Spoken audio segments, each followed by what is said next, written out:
இரணியகசிபுவை வதம் செய்த பின்னரும் நரசிம்மரின் உக்கிரம் தணியவில்லை. இதனை கண்ட தேவர்கள் அஞ்சு நடுங்கி பரமேஸ்வரனை தஞ்சமடைந்தனர்.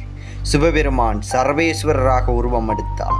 சரபம் பாதி பறவை உருவத்தையும் பாதி ஜாலி உருவத்தையும் கொண்ட பிரம்மாண்டமான ரூபமாகும்.